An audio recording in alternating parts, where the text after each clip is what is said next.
बुधवार के दिन जिनको शुगर की बीमारी हो, बीपी हो, उनसे निवेदन करूंगा, गणेश जी का दांत जो टूटा हुआ है, उस टूटे हुए दांत के भाग की ओर 5 दुर्वा सफेद दुर्वा, पानी का जो जलाशय होता है, कुआं होता है, बावड़ी होती है, तालाब होता है, नदी होती है, वहां लगती है सफेद दुर्वा। 5 सफेद दुर्वा टूटे हुए दांत की ओर समर्पित कर दें बुधवार के दिन दोपहर में ठीक 12 बजे। वही दुर्वा 5 मिनट बाद उठा लें और उस दुर्वा को एक एक दिन में सुबह खाली पेट एक दुर्वा को खा लें। महाराज, आपका शुगर और बीपी लेवल में मिलेगा। आपने मुझे दुर्वा समर्पित करी है, ये दुर्वा जो मुझे देगा वो वैभव प्राप्त करेगा। जो दुर्वा मुझे समर्पित करेगा उसके जीवन में रोग दूर हटेगा। शंकर भगवान कहते हैं, गणेश, ये दुर्वा बुधवार के दिन, इस दुर्वा का अलग अलग महत्व है महाराज। यदि 41 दुर्वा प्रत्येक बुधवार को गांठ लगाकर गणेश जी को समर्पित कर वापिस उठाकर उस दुर्वा को खाली पेट, आपके घर में भी गणेश जी होंगे, उनको समर्पित करो। खाली पेट इस दुर्वा को केवल चबा चबा कर खा लो और आधे घंटे बाद पानी को पी लो। बुधवार की बुधवार 5 बुधवार करना, गणेश जी को चढ़ाना, सफेद दुर्वा को गणेश जी को समर्पित कर चबा चबा कर खाना। उदर की प्रॉब्लम, जो भी मसा आदि की प्रॉब्लम होती है, उदर से जुड़ी हुई होती है, जिस चीज से जुड़ी होगी, पेट की जितनी प्रॉब्लम होगी, आपको जितनी भी प्रॉब्लम होगी, वो सारी 5 बुधवार करना। 6ठे बुधवार को जरूरत ही नहीं पड़ेगी। कितनी भी प्रॉब्लम हो पेट से, कितनी, जो जिंदगी भर रोता है। शिव महापुराण की कथा कहती है, भगवान शंकर पार्वती जी से कह रहे हैं, सुनो पार्वती, जो हमेशा रोना रोता रहता है, मेरी दुकान नहीं चल रही, मेरा घर में ये हो गया, परिवार में ये हो गया, बेटे को ये हो गया, बेटी को ये हो गया, जो जिंदगी भर रोता रहता है, भगवान शंकर पार्वती जी से कहते हैं, दिन भर में सरस्वती एक बार मुख से निकलती है। जो दिन भर रोता है, किसी ना किसी चीज के लिए रोता ही रहता है, वो पूरी जिंदगी रोते रोते ही निकालता है। जो दुख आने पर भी कह दे कि परमात्मा है, भोलेनाथ जी बैठे हैं, मुझे टेंशन नहीं है, तो वो अपनी जिंदगी को खुश होकर जी लेता है। फिर उसको दुख नहीं झेलता, फिर उसको दुख नहीं। कितना एक भील की कथा आती है शिव पुराण के अंतर्गत। एक भक्त भील था, जब जिंदगी में थोड़ी सी भी तकलीफ हो, थोड़ा सा भी कष्ट हो, थोड़ी सी भी अगर दुख हो, तो शिव जी को जल चढ़ाओ, बेलपत्र चढ़ाओ, और कोई मन में अगर दुख है तो नंदी के पास 2 क्षण बैठकर अपने मन की बात नंदी से जरूर कहो। क्यों? शंकर भगवान से सीधे आप अपने मन की बात नहीं कह सकते, तो नंदी के कान में जब आप कुछ कह देते हो, तो नंदी के कान की बात भगवान शंकर के हृदय तक पहुंच जाती है और शिव जी उसको स्वीकार। मान लो कोई राह नहीं दिख रही हो, आपको लग रहा है कि मैं बहुत फंस चुके हूं और निकल नहीं पा रहा हूं, मार्ग नहीं मिल रहा, थोड़ा सा लाल चंदन, जहां ये जल बहता है, इसके दोनों ओर, इधर गणपति इधर कार्तिकेय, थोड़ा थोड़ा लाल चंदन दोनों जगह पर लगाना प्रारंभ करो और उत्तर की ओर मुख कर दक्षिण में खड़े होकर शिव जी को जल चढ़ाना प्रारंभ करो। 3 या 4 दिन तक आपने अगर दोनों जगह पर चंदन लगाकर दक्षिण में खड़े होकर उत्तर की ओर मुख कर भगवान के शिवलिंग पर जल चढ़ाया, पहले लगाना चंदन दोनों ओर लाल और फिर जल चढ़ाना। 3 से 4 दिन में स्वयं मेरा भोले बाबा आपको मार्ग निश्चित कर देगा और रास्ते क्लियर कर देगा। ज्यादा दिन नहीं, 3-4 दिन। कोई मार्ग यदि निश्चित नहीं। अच्छा, कई लोग ऐसे भी होते हैं कि वो केवल ये सोचते हैं कि हमने ये कर लिया और इसमें, ऐसा नहीं। शिव महापुराण की कथा कहती है कि आपको साथ में परिश्रम भी करना पड़ेगा। और वो स्वामी समर्थ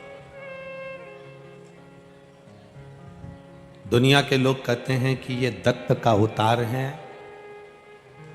दुनिया के लोग कहते हैं ये नरसिंह जी का अवतार है। पर कभी आपने अगर श्री स्वामी समर्थ जी का दर्शन किया हो तो उनके गले में एक रुद्राक्ष, अंतिम समय तक प्राण छोड़ने के कुछ देर पहले उन्होंने अपना रुद्राक्ष उतार कर अपने एक भक्त को दे दिया था। पूरी जिंदगी उनके गले में एक रुद्राक्ष पड़ा रहा, वो श्री स्वामी समर्थ जी थे। एक रुद्राक्ष अपने गले में धारण करते हैं। कोई कहता है कि दत्त के अवतार है, कोई कहता है शिव के अवतार है, कोई कहता है ब्रह्मा के अवतार है, कोई कहता है नारायण के अवतार है, कोई कहता है राम के अवतार है, कोई कहता है कृष्ण के अवतार है। पर कोई सदगुरु, कोई संत, कोई साधु, कोई सन्यासी, कोई तपस्वी, कोई साधक, कोई उपासक जब भी भजन करता है, जब भी मंत्र जाप करता है, जब भी नाम जाप करता है, जब भी नाम स्मरण करता है, जब मंत्र में डूबा रहता है, नाम में डूबा रहता है, नाम स्मरण में डूबा रहता है, महाराज वो किसका अवतार है ये तो नहीं कह सकते, पर इतना जरूर कह सकते हैं जो भगवान की भक्ति में डूबने वाला संत होता है, साधु होता है, सन्यासी होता है, इसको बंद कर बाबा, सन्यासी होता है, तपस्वी होता है, साधक होता है, उपासक होता है, वो किसका अवतार है ये नहीं कह सकते, पर इतना जरूर कह सकते हैं कि वो भगवान शिव का, राम का, कृष्ण का, दत्त का कृपा पात्र होता है, इसलिए करुणा कर सकते। तुम्हारा भाग्य देखिए कितना प्रबल होगा। आज श्री स्वामी समर्थ जी एक बार सूरदास जी से मिले थे। श्री स्वामी समर्थ जी एक बार सूरदास जी से मिले। सूरदास जी के नेत्र नहीं थे। श्री स्वामी समर्थ जी ने जाकर सूरदास जी को देखा। सूरदास जी को देखते से स्वामी समर्थ जी ने कहा, आपके नेत्र नहीं हैं। सूरदास जी ने कहा, आप कौन? स्वामी समर्थ जी कहते हैं, मैं स्वामी समर्थ। सूरदास जी कहते हैं, मैंने सुना है कि आपके दरवाजे पर कोई आता है तो खाली नहीं जाता स्वामी समर्थ।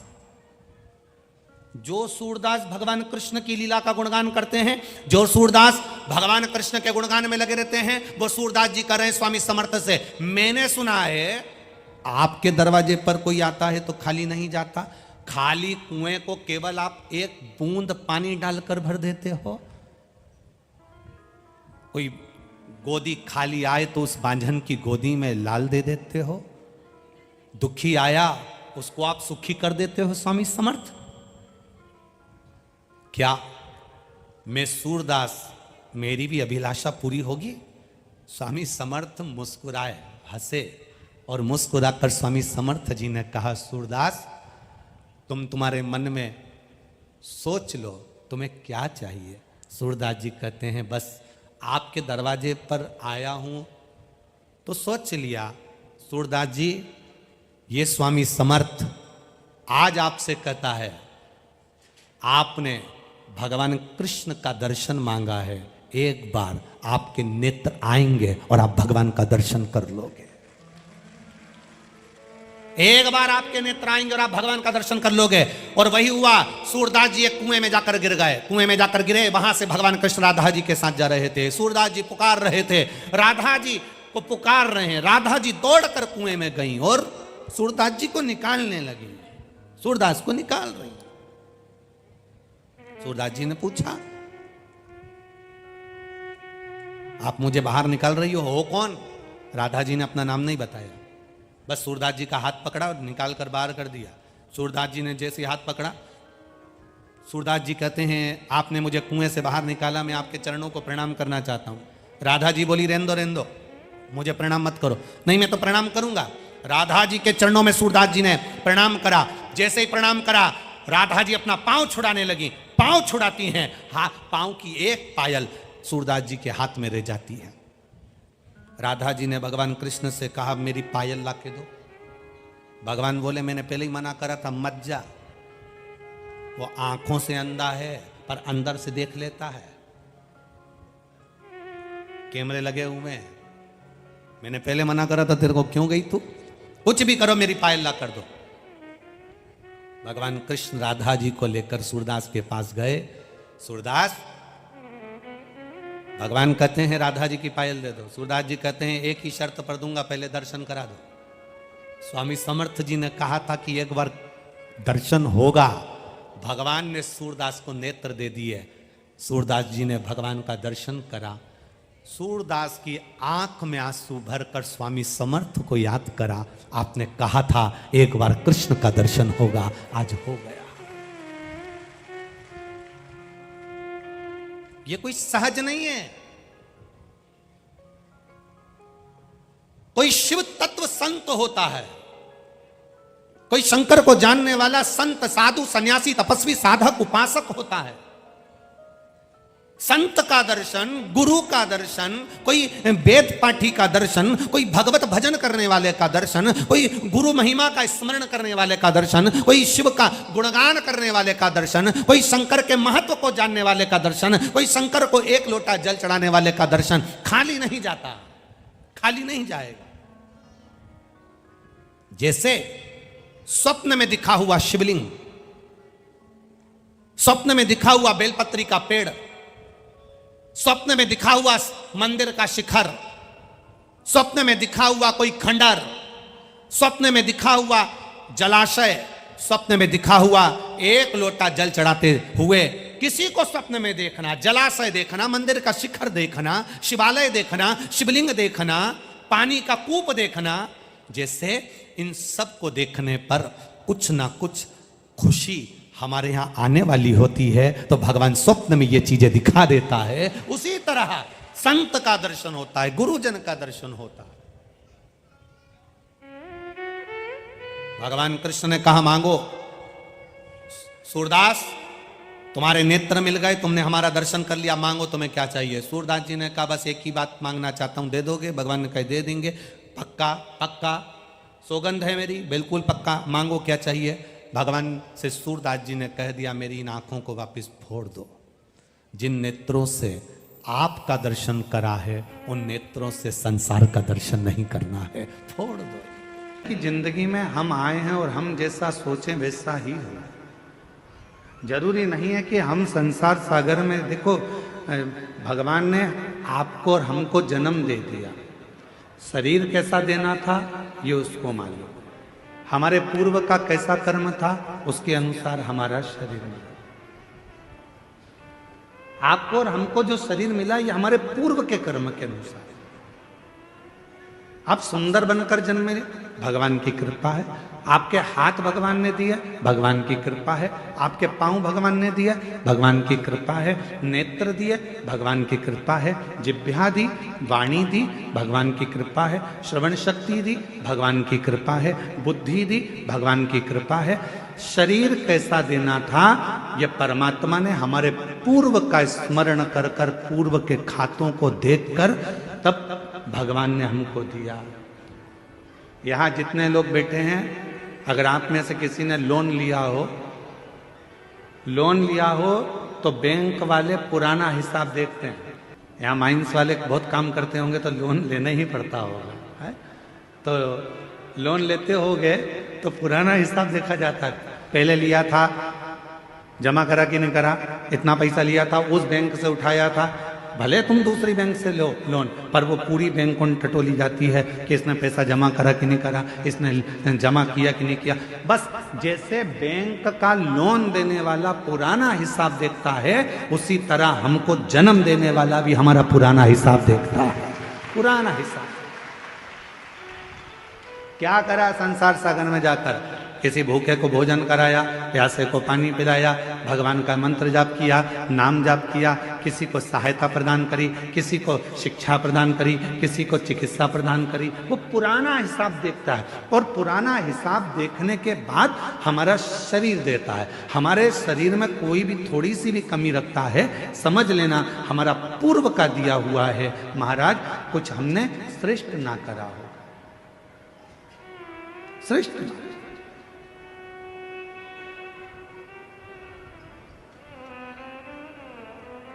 धृतराष्ट्र नेत्र नहीं है। एक बार भगवान द्वारका नाथ से धृतराष्ट्र ने पूछ लिया क्या बता सकते हो कि मेरे नेत्र क्यों नहीं है? मैं इतना सुंदर जन्मा, मैं इतने बड़े राज्य का राजा बना, मैं इतना बड़ा नरेश बना, मैं इस हस्तिनापुर का राज सिंहासन संभाल रहा हूं और मेरे नेत्र नहीं है? आप बता सकते हो कि मेरी किस्मत ऐसी क्यों लिखी? भगवान द्वारकानाथ ने कहा, पूर्व जन्म में तुम एक सुंदर राजकुमार थे, एक हंस को देख लिया था, उस हंसनी को पकड़ने के चक्कर में वो तुम्हारे हाथ न आई, तो उसके साथ में जितने भी लोग बच्चे थे उन सब के नेत्र तुमने हर लिए थे, इसलिए तुम्हारे नेत्रों को हरा गया। पूर्व का कर्म। कोई पिछले जन्म के अच्छे कर्म मुझे बाबा दे, कोई पिछले जन्म के अच्छे कर्म मुझे बाबा तेरा साथ मिला।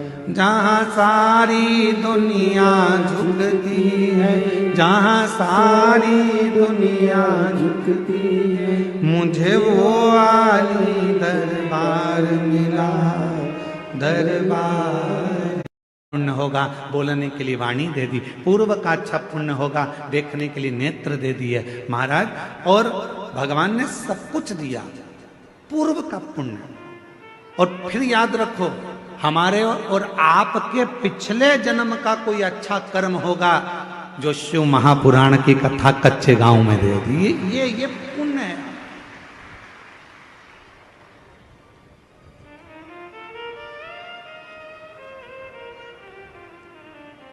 तूने बड़ी कृपा करी, मेरे 2 नेत्र दिए, अगर एक भी गड़बड़ कर देता तो देखने में आनंद, दर्शन में आनंद नहीं आता। तूने बड़ी कृपा करी कि मेरी मुख में वाणी दी, महाराज जब भजन गा रहे थे उनके साथ मैं भी गा रही थी। ये तेरी कृपा है, ये तेरी उदारता है, ये तेरी करुणा।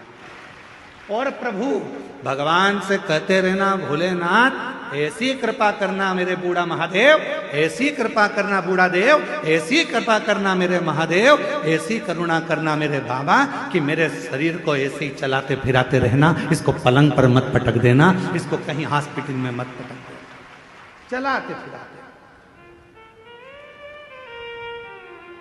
पूर्व का कर्म है हमारा। होते कई लोग ऐसे भी होते हैं जिनको खूब समझाओ, पास में कथा हो रही है चले जाओ, भगवान का नाम ले लो, एक लोटा जल चढ़ा दो, भगवान की भक्ति कर लो, पर वो करने को तैयार नहीं होता। उनके रहते हैं, नीम के पेड़ के नीचे कितनी भी गुलाब जामुन की चाशनी डालो, नीम मीठी हो जाएगी? बोलो तो नहीं। नीम के पेड़ के नीचे कितनी भी तुम एक काम करो, जलेबी का घोल डाल दो, मीठी होगी? चलो जान दो। अच्छा, करेले के पेड़ के नीचे, करेले के पौधे के नीचे, करेले की बेल के नीचे आप गुलाब जामुन की चाशनी डालो, रसगुल्ले की चाशनी डालो, क्योंकि वो रसगुल्ला खाने के बाद उसका पानी तो काम आता ही नहीं है। तो एक काम करें अपन कि करेले की बेल के नीचे डाल देते हैं, तो करेला मीठा हो जाएगा। करेला करेला ही रहेगा, नीम नीम ही रहेगी। उसको चाहे तुम की कितनी भी गुलाब जामुन की चाशनी डाल लो, चाहे तुम गुड़ डाल लो, शक्कर डाल लो, तुम्हारी मर्जी पड़ जाए जो डाल लो, पर वो नीम नीम रहेगी, कड़वी की कड़वी रहेगी, करेला कड़वा की कड़वा ही रहेगा। उसी तरह अपने गांव में, अपने नगर में, अपने शहर में, अपने मोहल्ले में, अपनी कॉलोनी में, अपने घर में, अपने परिवार में कोई